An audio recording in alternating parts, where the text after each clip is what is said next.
Hello, this is a quick tutorial on how to install a screen protector on any device.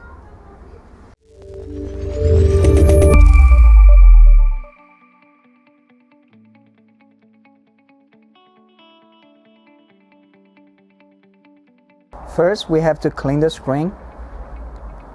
We have one wet wipe and the dry wipe.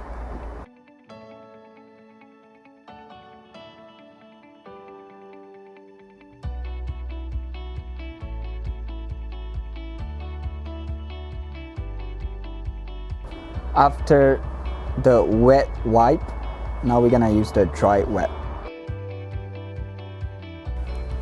Now we're gonna remove the film to install the screen protector.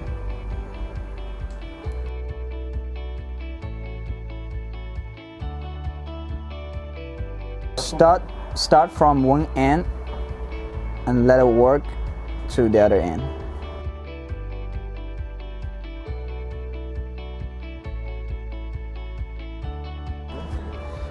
If there are any bubbles, you have to take the dry wipe and smooth them out.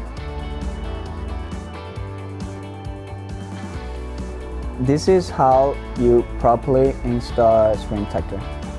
You can use this technique for any device.